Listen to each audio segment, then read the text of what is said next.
Et salut tout le monde, c'est Isoka et bienvenue pour cette vidéo achat comics et manga du mois de septembre. Un mois quand même un petit peu moins chargé que le mois précédent et heureusement pour les finances et le porte-monnaie. On commence chez Marvel. Il y aura beaucoup de Marvel, un petit peu d'indé et zéro d'ici ce mois-ci. Une fois n'est pas coutume. On commence avec Marvel avec les Galeries Edition, vous savez, cet énorme format. Je vous avais déjà présenté Weapon X de Barry Windsor Smith, dont la toute première vidéo de la chaîne, les différents formats et éditions comics VO. Donc c'est vraiment un format beaucoup plus grand. Là, si je vous présente par rapport, si je vous montre par rapport au Absolute Batman qui est sorti cette semaine, on vous fera la chronique mercredi prochain dans D'encre et de Bulle. Vous voyez, c'est vraiment une énorme différence. Donc on a vraiment un format super grand, même plus grand qu'un Absolute. Voilà, donc NYX qui est une série que je voulais lire depuis longtemps.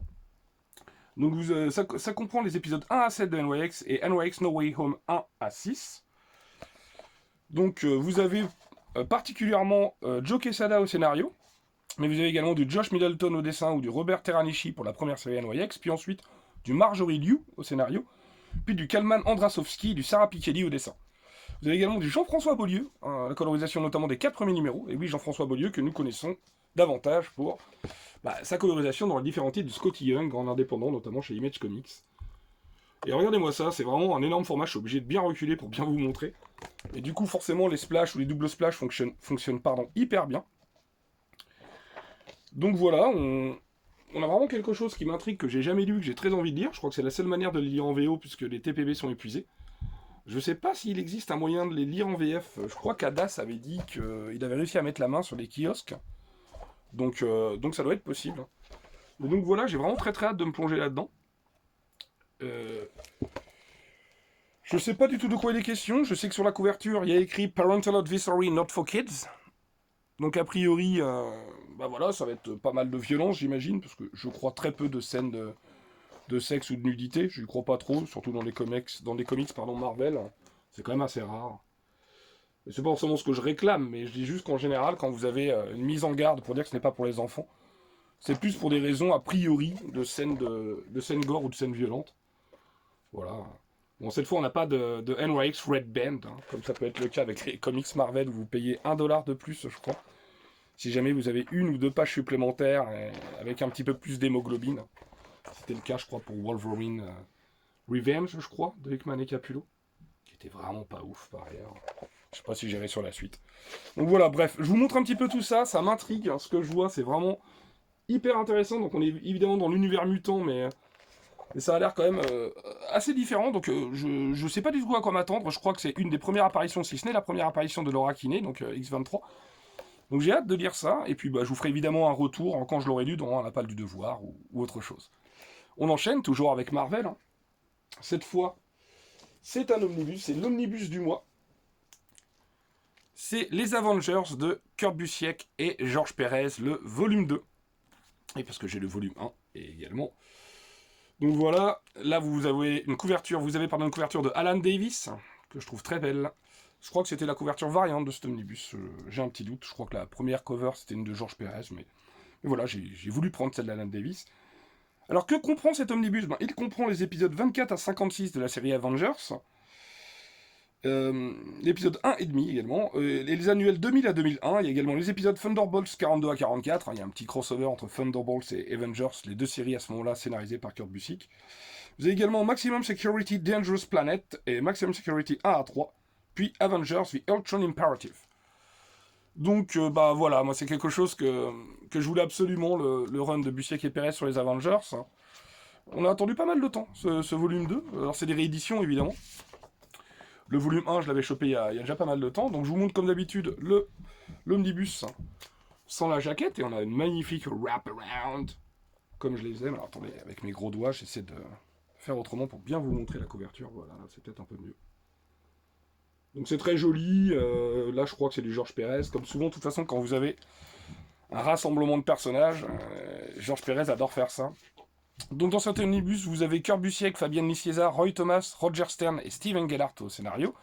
Puis au dessin, vous avez une ribambelle de dessinateurs. Je vais peut-être pas tous vous les citer, mais je vais au moins citer les plus connus et les plus illustres d'entre eux.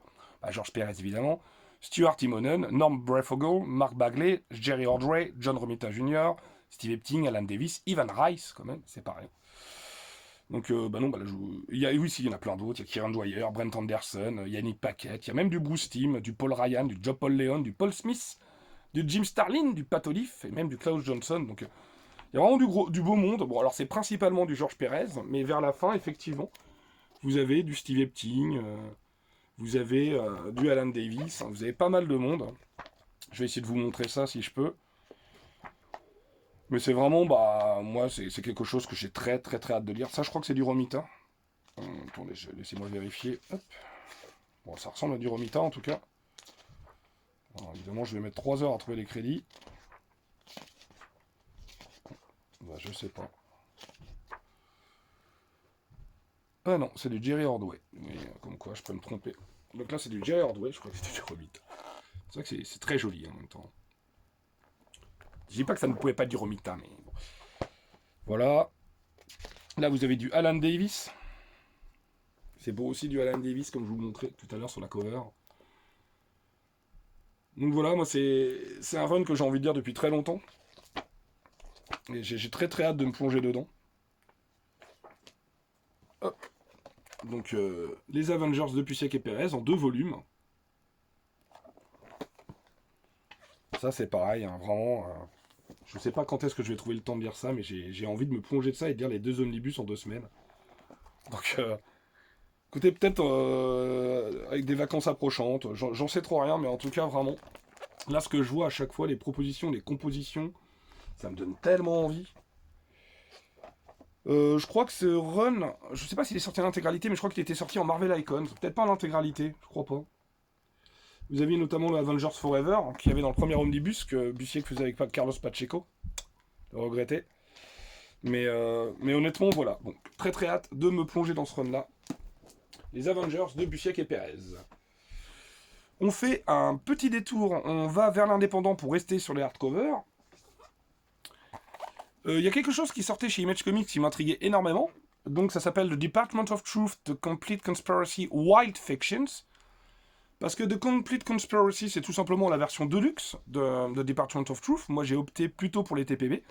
J'ai les 4 premiers TPB, puis ensuite, depuis le numéro 23, qui a repris, je crois, en juin ou juillet dernier, chez Image Comics, bah, je prends les singles. Donc je crois qu'on en est au numéro 25 ou 26. Là, je crois que c'est le numéro 25. Et en fait, si vous voulez, vous avez vraiment quelque chose d'assez intriguant, qui est une sorte de... en fait, on nous réunit un petit peu là tous les différents dossiers. Les dossiers sur les différentes créatures, sur les différents monstres ou les esprits qu'on peut rencontrer, en fait. Et on nous classe ça en 3 catégories, pardon. Ça, c'est hyper intéressant. Vous avez la classe 1, là, que vous pouvez voir ici. Et donc, vous avez écrit Characteristics of this class of wild fictions are as follows. Donc, on nous explique un petit peu en dessous. Donc, en gros, on nous explique que c'est défini en tant que manifestation intangible, hein, avec des effets physiques minimum sur leur entourage, en fait. Donc, voilà. Donc, en gros, ça peut être...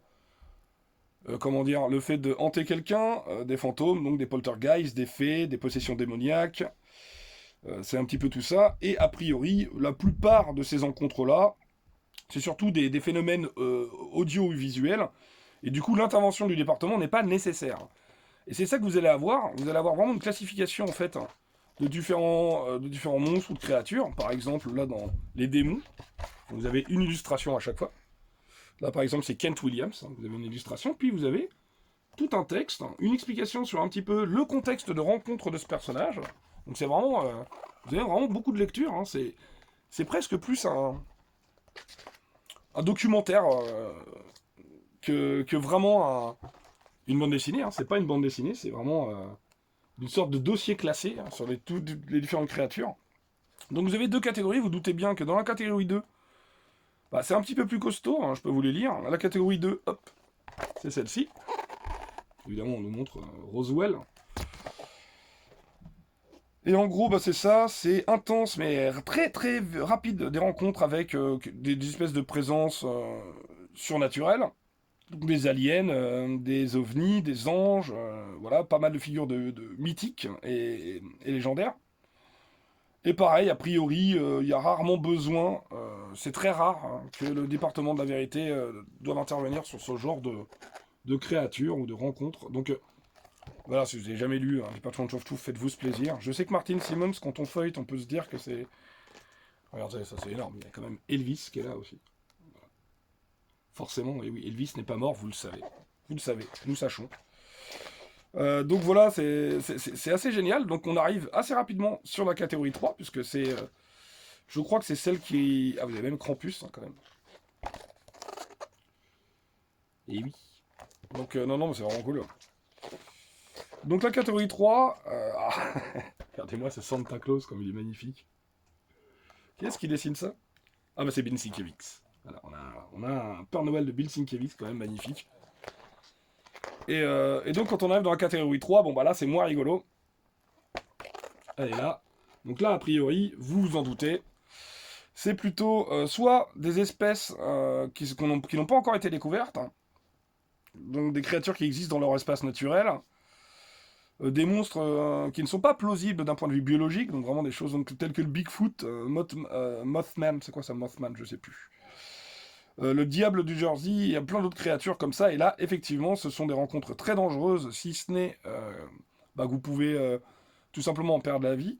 Et dans ces cas-là, l'intervention du département est une priorité absolue. Donc on a pas mal de choses, hein, c'est pareil, je vais pas vous montrer, le Bigfoot, vous le savez. On a eu tout un épisode, enfin 2 épisodes même qui étaient absolument excellents, je crois que c'était dans le 2e TPB. Et d'ailleurs, à la fin de toute cette... là vous avez aussi les sewer alligators, hein, les alligators des égouts.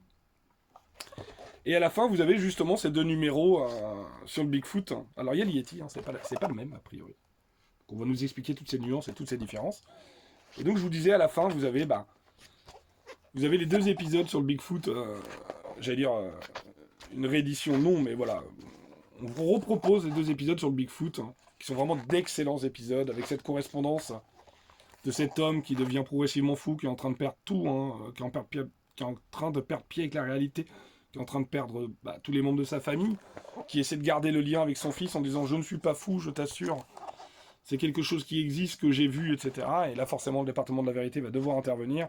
C'était une histoire vraiment très émouvante, très chouette, qui nous est reproposée en grand format ici, parce que c'est un format de luxe. Donc voilà, ce Department of Truth World Fiction, franchement, je me vois bien lire un ou 2 dossiers tous les soirs comme ça avant de m'endormir.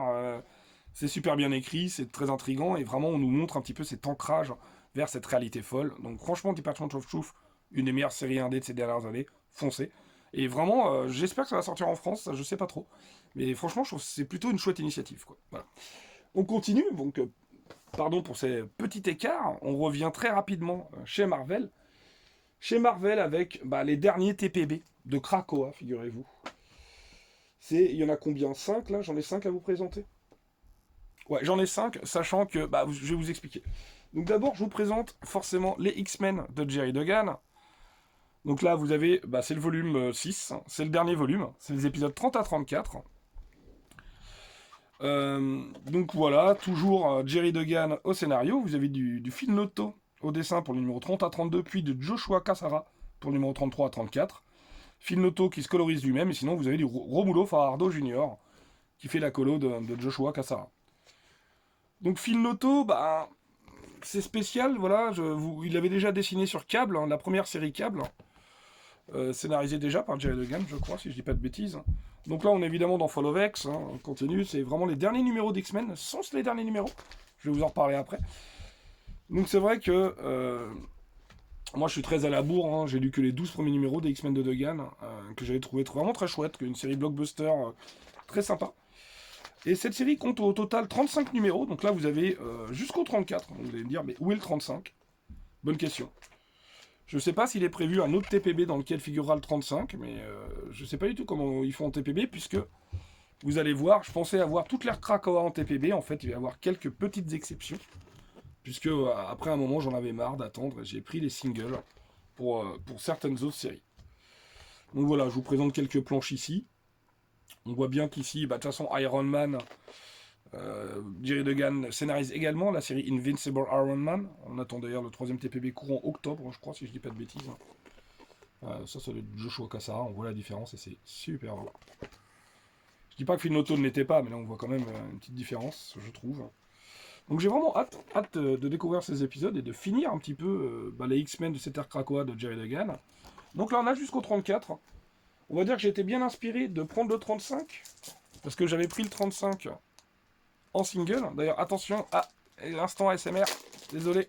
Parce que je voulais juste vous la montrer parce que c'est une magnifique wraparound. Et c'est un énorme numéro, qui est quand même assez volumineux. Donc ça, c'est le numéro 35, c'est le dernier numéro des X-Men. Donc ma foi, j'ai été bien inspiré de...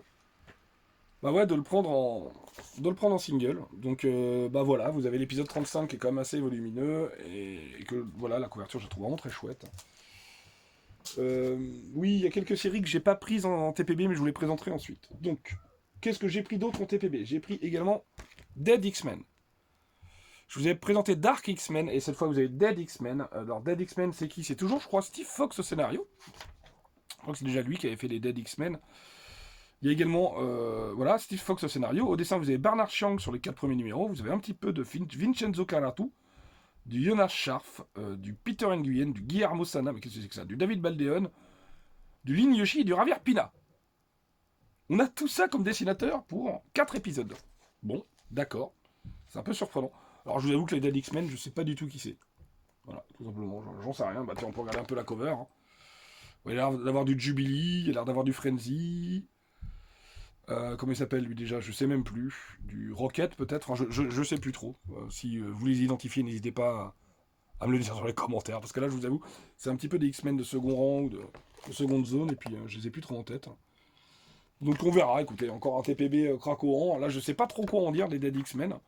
Ça a pas l'air trop moche. Bon, après, les quelques personnages qui sont proposés, je m'en fous un peu, moi. Jubilé, j'ai jamais trop été fan de Jubilé.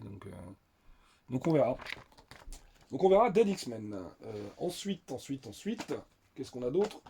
Évidemment, on a le volume 9 de Wolverine, de Sabretooth War Part 2. Toujours Benjamin Percy. Mais évidemment, mais également de Victor Laval, pardonnez-moi, mais oui, parce que Victor Laval, vous le savez, il a scénarisé principalement les séries Sabretooth. On a de Corey Smith au dessin, qui avait déjà accompagné Benjamin Percy lors de la premier épisode, je crois, de Ghost Rider, qui est une excellente série. Et vous avez également du Geoff Shaw, voilà, au dessin. La colorisation du Alex Sinclair. Donc pareil, beaucoup de retard en ce qui me concerne dans la série Wolverine, je sais plus, j'avais dû en lire 3 ou 4 TPB. Donc il y en a 9 au total, donc forcément, gros retard. C'est le dernier TPB, ce TPB qui comprend les épisodes 46 à 50. Donc voilà, hâte de découvrir ça. Évidemment, je suis très à la bourre, comme vous le savez, sur les TPB de Krakoa. Mais voilà, un jour, je vais m'énerver, je vais prendre la suite et je vais aller jusqu'au bout. Parce que c'est quand même quelque chose que j'aime vraiment beaucoup cette ère. Je trouve qu'il y a beaucoup de choses très intéressantes qui ont été proposées. C'est vrai qu'il y a beaucoup trop de séries, ça c'est évident. Mais Marvel a retenu la leçon, je crois, pour Frank VHS. Il y a seul... Bah non, ils n'ont pas retenu la leçon. Il y a encore 15 000 séries de titres X. J'enchaîne avec X-Force, également le volume 9, et les épisodes 47 à 50 également. Donc toujours également Benjamin Percy au scénario, qui depuis le début scénarise les 2 séries X-Force et Wolverine. Et vous avez du Daniel Picciotto au dessin et du Robert Gill, avec une colorisation de Guru et FX. Donc ça a l'air d'être un studio. Donc voilà, encore une fois, vous voyez qu'il y a pas mal de liens avec Wolverine. Je crois qu'il y a pas mal de liens aussi avec le Fauve. Donc il y avait pas mal de choses qui avaient l'air intéressantes. Et X-Force, alors il y a des épisodes que je trouvais excellents. Vraiment, le début de la série, je le trouvais génial. Après, il y a eu des petits coups de mou, où effectivement, le Fauve est encore caractérisé comme une espèce de scientifique fou qui fait n'importe quelle expérimentation. Un petit peu le pendant de Monsieur Sinistre, quoi. On a Monsieur Sinistre et le Fauve qui font un peu n'importe quoi, chacun de leur côté. Et je crois que c'est un petit peu une bataille entre la X-Force et le Fauve, donc c'est pareil, je suis très en retard, mais je vous dirai un petit peu quand j'aurai progressé là-dedans. Le dernier TPB que je vous présente, c'est Cable. Cable, deuxième série de Cable cette fois. Les épisodes 1 à 4, Cable de 2024. Alors cette fois, c'est Fabienne Nicieza au scénario. Fabienne Nicieza qui a bien connu le personnage de Cable, qui a notamment fait une série Cable and Deadpool, qui est très bien, qui est vraiment une très bonne série.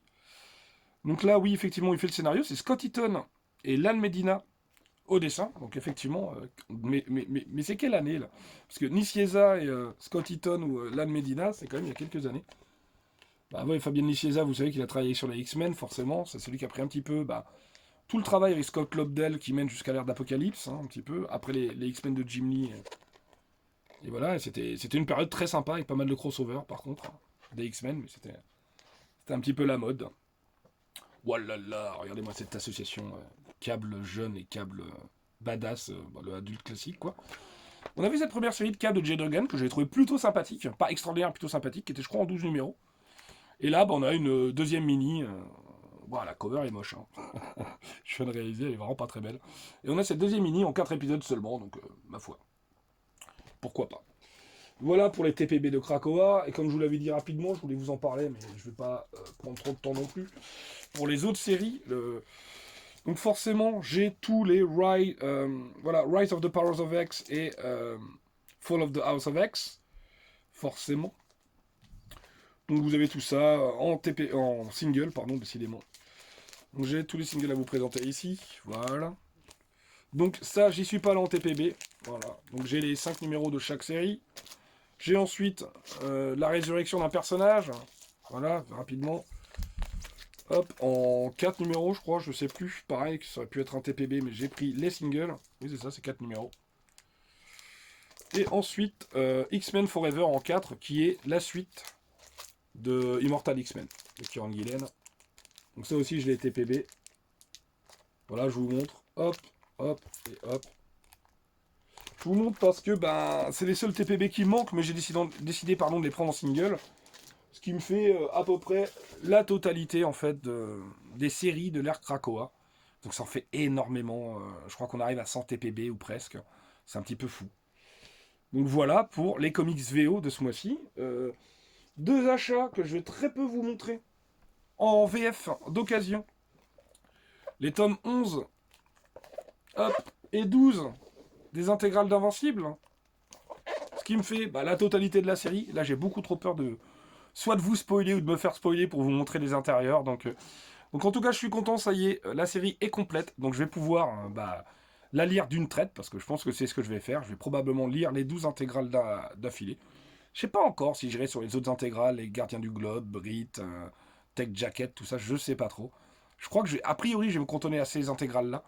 Mais comme Neo m'a fait remarquer très justement, il y aura un petit espace dans l'étagère, donc autant complété par d'autres intégrales. Il est fort. Donc voilà pour les comics ce mois-ci. Je vais rapidement vous parler des mangas, où j'ai quand même fait l'acquisition des tomes 4, 5 et 6 de Gunm, ou Gunmu, je sais jamais, d'occasion encore une fois. Donc on arrive bientôt à la totalité des 9, en tout cas de la série régulière. Ça c'est vraiment un manga que j'ai très très hâte de lire, je vous le cache pas. Ça doit être le Motorball, ou je sais plus trop comment ça s'appelle. Ouais, je crois que c'est ça, ce sport. Ça me fait penser un petit peu à FF10, Final Fantasy X, et je sais plus quel était le sport qu'il était pratiqué également. Et je trouve ça très cool.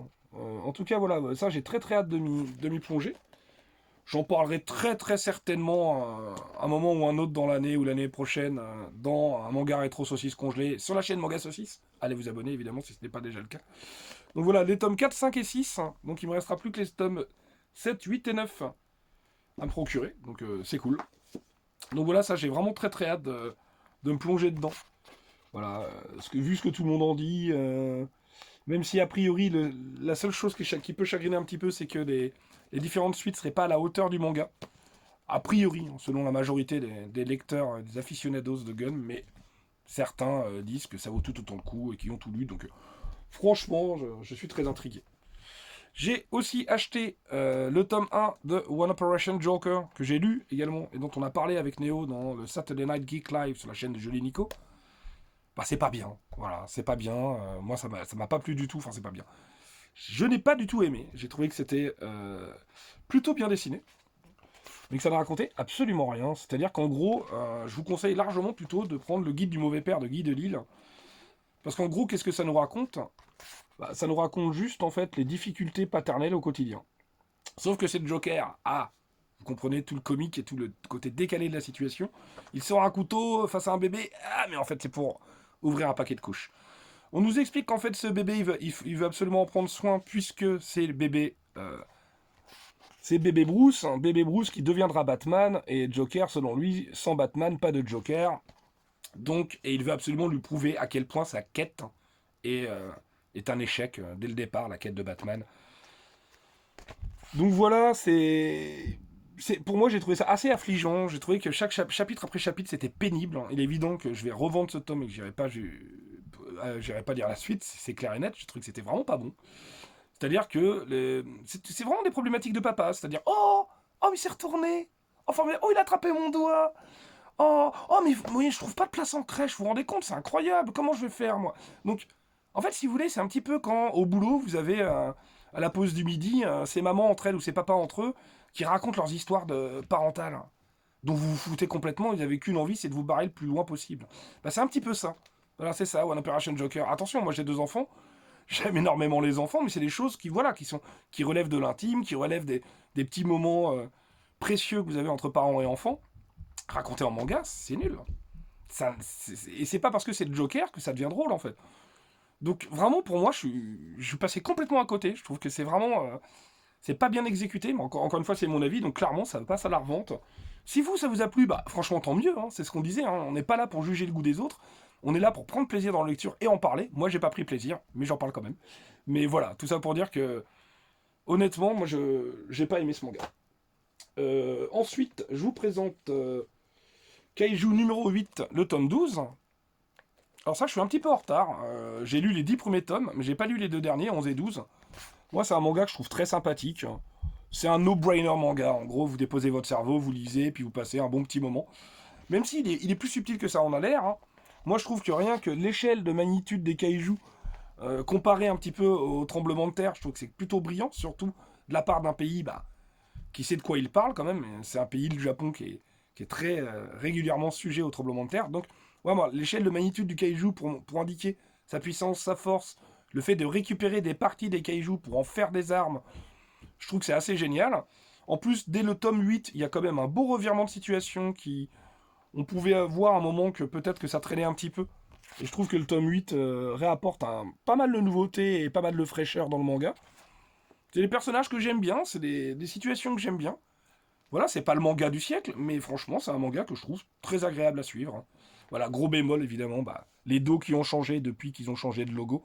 Vous savez, le titre était dans un sens plus dans l'autre. Alors oui, Crunchyroll vous proposait, parce que oui, Crunchyroll c'est anciennement casé, il vous proposait de vous envoyer des jaquettes pour les premiers tomes. Bon, enfin bon, on va laisser les arbres tranquilles, même si je sais, il y a du recyclage, mais enfin, du gaspillage de papier, il paraît que ça coûte cher, donc on va éviter de le faire. On continue avec le tome 14 de Ranking of Kings, pareil, qui est un manga que j'aime énormément. Même si je sais qu'il s'est fait un peu défoncer dans l'émission Ex Libris, notamment par Néo, moi c'est un manga que j'aime beaucoup. En plus, je trouve que Sosuke Toka fait des vrais progrès au dessin. Regardez, là on est quand même loin des tout premiers tomes. Alors c'est vrai que c'est un manga qui brille pas forcément par la qualité de ses dessins, puisque c'est vraiment quelqu'un qui est autodidacte et qui a été repéré par sans doute un des magazines du Japon. Quoi. Je sais pas si c'est par le Shonen ou un autre, j'avoue, je sais pas trop, mais il a été repéré. Et du coup, on s'est dit, mais il a beaucoup de talent pour raconter une histoire. Moi, vraiment, Ranking of Kings, je trouve que c'est quelque chose qui est assez génial.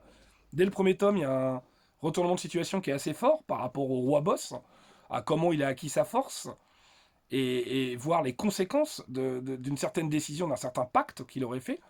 Voilà, donc forcément, je trouve que déjà le personnage de Boji était très touchant. Même si Neo avait une critique que je trouvais assez intelligente de la part de Boji, je peux comprendre. Mais moi, c'est vraiment quelque chose qui m'a touché droit au cœur directement. Alors, j'ai 3 tomes de retard. Hein. Je crois qu'il faut que je lise les 12, 13 et 14. Hein. Donc, quand même, il faut que je m'y remette parce qu'en plus, il y avait une espèce de fin, hein, de gros premiers arcs qui était hyper importante. Et j'ai vraiment hâte de lire la suite. Honnêtement, moi, c'est un manga que j'aimais beaucoup, qui me touchait beaucoup. Et que je trouvais qu'il était assez original dans sa construction, qui ne suivait pas du tout, vraiment, les shonen classiques. Donc, vraiment, Ranking of Kings, j'ai vraiment hâte de m'y replonger. Je vous en parlerai très, très certainement dans un futur Lapin du Devoir. On termine avec un coq, évidemment, avec Rooster Fighter, le tome 7. Voilà, j'ai parlé rapidement de Rooster Fighter dans la toute première de Manga Saucisse pour présenter un petit peu le concept, le manga Perro. Et écoutez, moi c'est un manga que je trouve absolument génial. Sur cette espèce de coq surentraîné aux arts martiaux qui fait partie du clan Kokojidori, ou je sais plus trop comment. Déjà, les dessins sont super beaux. Et donc, c'est une espèce de coq qui combat les Kiju. Les Kiju, c'est des sortes de kaiju, tout simplement. Là, le tome 7, on a vraiment un tome plein d'action. Pas mal de révélations aussi. Voilà, nos gallinacés qui sont là pour sauver le monde. Et voilà, on a Elisabeth qui est incroyable. Qui, elle, arrive à utiliser les téléphones, les outils des humains qu'elle arrive complètement à s'approprier. On a évidemment Kenji et mince, j'ai oublié le nom de l'autre. Et Keisuke. Keiji et Keisuke qui sont les coqs, qui sont un petit peu demi-frères finalement, qui essaient de s'attaquer au Kiju. Non mais vraiment, Rooster Fighter, c'est. Moi j'adore, moi je trouve ça hyper drôle. Je sais qu'Olgeek a pas super apprécié le tome 1, donc il continuera pas. Moi je lis tome après tome, je me régale, hein, je trouve ça vraiment super. Ça paraît débile et ça l'est pas tant que ça. C'est hyper bien dessiné et ça raconte des choses que je trouve franchement intéressantes. Donc franchement, Rooster Fighter c'est cool. Et ben voilà. Voilà pour les achats du mois de septembre en comics et manga. J'espère que cette vidéo vous aura plu. Si c'est le cas, bah, n'hésitez pas à lâcher un petit like, à vous abonner ou à partager la vidéo. Ça fait toujours plaisir et puis ça permet à la chaîne de grandir. Puis quant à moi, bah, je vous dis à très bientôt pour l'émission d'encre et de bulle, issue de secours, la palle du devoir ou une autre, on ne se refuse rien. Bonne journée, bonne soirée, bonne matinée, à très bientôt. Salut, ciao!